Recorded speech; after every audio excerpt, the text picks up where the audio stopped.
السلام علیکم. جیسا کہ پڑھ رہے تھے پارٹ 1 میں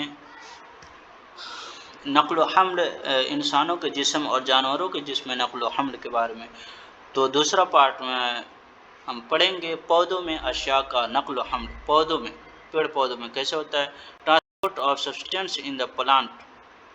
تو جیسا کہ پہلے باب میں آپ نے پڑھا کہ پودے جڑوں کے ذریعے مٹی سے پانی اور معدنیات مغزیات یعنی منرل نیوٹریشن حاصل کرتے ہیں اور ان کو پتوں تک پہنچاتے ہیں. پتیاں ضیائی تالیف کرتی ہیں، تالیف کر کے دوران پانی اور کاربن ڈائی آکسائڈ کا استعمال کر کے پودوں کے لیے غذا تیار کرتی ہیں. آپ نے 10ویں باب میں یہ پڑھا بھی ہے کہ غذا کا توانائی کا ذریعہ اور کسی بھی عضوے کا خلیہ گلوکوز کو توڑنے سے توانائی حاصل ہوتا ہے. خلیہ اس توانائی کو زندگی کے حیاتیات سرگرمیاں انجام دینے کے لیے استعمال کرتے ہیں. اس لیے عضوے کے ہر خلیے کو غذا کا ملنا ضروری ہے. اگر آپ نے غور کیا کہ پودوں کے جڑیں پانی اور معدنیات کو جذب کر کے پتوں تک کیسے پہنچاتی ہے، پتے جو غذا تیار کرتے ہیں اس کو پودوں ان حصوں تک کیسے پہنچاتے ہیں جو اپنی غذا خود تیار نہیں کر پاتے. پانی اور معدنیات کا نقل و حمل. پانی اور معدنیات کیسے ٹرانسپورٹ ہوتا ہے؟ Transport of water and minerals. پودے جڑوں کے ذریعے پانی اور معدنیات کے جذب کر لیتے ہیں. جڑوں میں جڑ بال روٹ ہیئر جڑ ہوتے ہیں.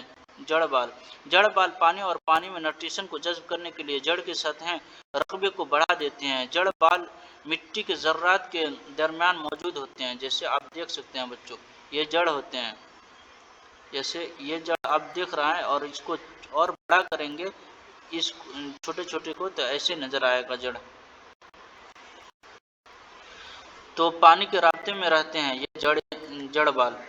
کیا آپ کو اندازہ ہے کہ پانی جڑ سے پتوں کی طرف کس طرح چلتا ہے؟ پودوں میں کس قسم کے نقل و حمل کے نظام کا موجود ہے پودوں میں؟ جیسے ہمارا سرکولیٹری سسٹم تھا. وضو کا خیال کہ پودوں میں پانی کو تمام پودوں میں ہر طرف لے جانے کے لیے ایسے ہی پائپ ہوں گے جیسے پانی کی سپلائی کے لیے ہمارے گھروں میں ہوتے ہیں. تو آئیے دیکھتے ہیں یہاں پانی کیسے پتوں تک پہنچتا ہے. ٹھیک ہے، وضو کا خیال درست ہے. پودوں میں مٹی سے پانی اور معدنیات کے نقل و حمل کے لیے پائپ کی طرح کی نالیاں ہوتی ہیں. جو نالیاں ہوتی ہیں، یہ نالیاں خصوصی خلیوں سے بنی ہوتی ہیں جو وعائی بافتوں ویسکولر بافتوں کو بناتے ہیں. بافت ان خلیوں کا ایک گروپ ہے جو عضوے میں خصوصی کام انجام دیتے ہیں. پودے میں پانی اور معدنیات کے لے جانے کے لیے جو وعائی بافت ہے وہ زائلم یاد کر زائلم کہلاتے ہیں. زائلم ان تمام راستوں کا سرکولیٹری ویسل سرکولر ٹیشو جو ہوتے ہیں وہ زائلم کے بنے ہوتے ہیں. زائلم ان تمام راستوں کا ایک مسلسل جال بنا دیتا ہے جو تنے اور شاخوں کے ذریعے پتوں تک جانے والی جڑوں کو جوڑ دیتا ہے اور اس طرح تمام پودوں میں پانی پہنچا دیتا ہے. پہلی کیا بولنا چاہ رہے بچوں؟ پہلی کہتی ہے کہ اگر بھنڈیاں اور دوسری سبزیاں کچھ خشک ہو جاتی ہیں تو میری ماں ان کو پانی میں رکھ دیتی ہے. پہلی جاننا چاہتی ہے کہ پانی ان میں کیسے داخل ہوتے ہیں. آئیے یہ بھی ہم پتہ کر لیتے ہیں. یہ تو آپ کو معلوم ہی ہے کہ پتے غذا کی ضیائی تالیف کرتے ہیں. یہ غذا پودے کے تمام حصے میں پہنچائی جاتی ہے. اس نقل و حمل کا کام وعائی بافت کرتے ہیں جو کو فلوئم کہا جاتا ہے. زائلم پانی پہنچاتا ہے اور نقل و حمل کا کام وعائی بافت کرتے ہیں جن کو فلوئم کہا جاتا ہے. اس طرح زائلم اور فلوئم پودوں میں اشیاء کی نقل و حمل کرتے ہیں. فلوئم یاد کر لیجیے بچوں. Circular tissue. سرگرمی 3. ایک بڑا آلو لے کر اس کے اوپر کا چھلکا اتار دیجیے. اس کی تلی کو چپٹا کرنے کے لیے اس کے ہر ایک سرے کو کاٹ دیجیے. دوسری طرف گہرا اور کھوکھلا جوف بنائیے. آدھے جوف کو چینی کے محلول سے بھر دیجیے اور آلو کی دیوار میں ایک پن چبھو کر نشان بنا دیجیے. نشان لگا دیجیے جیسے کہ آپ کو نظر آ رہا ہے. آلو چینی نیچے بھر دیے کھود کے اور یہ پن لگا کے پن لگا کے پانی میں ڈال دیے ہیں۔ خلیوں سے ذریعے پانی کی نقل و حمل کیسے یہاں پہنچے، پانی چینی تک پانی کیسے پہنچے، حالانکہ اس میں کوئی سوراخ نیچے نہیں تھا۔ آلو کو ایک ایسی ڈش میں رکھیے جس میں تھوڑا سا پانی ہو، یہ دھیان رہے کہ پانی کی سطح پن کے سطح سے نیچے رہے۔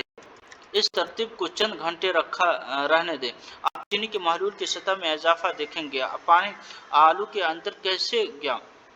بہت مختصر فاصلوں کے پانی ایک خلیے سے دوسرے خلیے میں چلا جاتا ہے۔ اس طرح پانی مٹی سے جڑ کے زائلم نالوں تک پہنچ جاتا ہے۔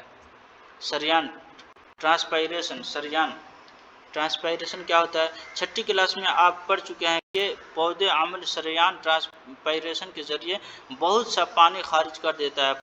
پودے مٹی سے پانی اور معدنیات کو جذب کر لیتے ہیں۔ جتنا پانی پودے جذب کرتے ہیں وہ سب کام میں نہیں آتا، باقی پانی ان مسامات اسٹوما کے راستے بھاپ بن کر اڑ جاتا ہے جو پتوں کے سطح پر موجود ہوتے ہیں۔ اس عمل کو سریان ٹرانسپائریشن کہتے ہیں۔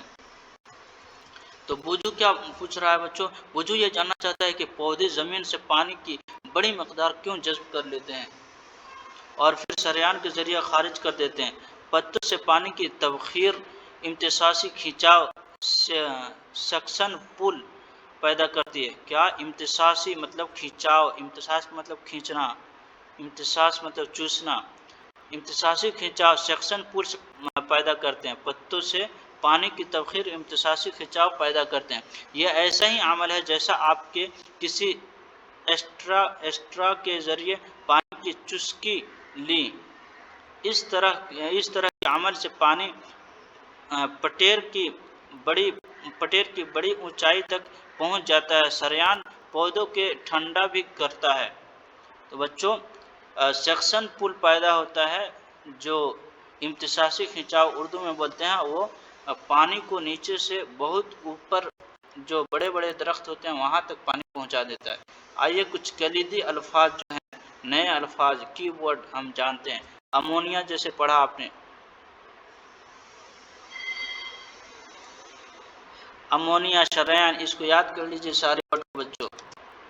آپ نے کیا سیکھا؟ یہ خلاصہ روک آپ پڑھ سکتے ہیں۔ ویڈیو اگر صاف نہیں نظر آئے تو ہائی کوالٹی میں آپ لگا سکتے ہیں اور اچھی طرح آپ کو نظر آنے لگے گا۔ یہ مشق ضرور کریں بچوں، مشق کرنے سے آپ کی نالج بڑھے گی اور یہ سبق اچھی طرح سمجھ میں آئے گا۔ اگر مشق نہیں کریں گے، یہ تجربہ نہیں کریں گے تو آپ کو کوئی فائدہ نہیں پڑھنے کا۔ یہ پروجیکٹ کرنا ہے۔ کیا آپ جانتے ہیں خون کا کوئی نعمل بدل نہیں ہے؟ اگر سرجری یا زخمی ہو جانے کی وجہ سے کسی انسان کا خون زیادہ نکل جائے یا جسم میں خون کا بننا کم ہو جائے تو خون حاصل کرنے کے لیے ایک ہی طریقہ ہے، وہ ہے خون کا عطیہ دینے والوں کے خون کو چڑھانا، بلڈ ٹرانسفیوژن۔ عام طور پر خون کی فراہمی کم ہوتی ہے، خون کا عطیہ دینے سے خون دینے والوں کی طاقت کم نہیں ہوتی بچوں۔ تو خون آپ دوسروں کو دے سکتے ہیں جس سے آپ کی طاقت میں کمی نہیں ہوگی بلکہ آپ کو اور خون پیدا ہوگا۔ تو ہم یہ 11 سبق نمبر 11 ہم سماپت کرتے ہیں۔ تو خدا حافظ۔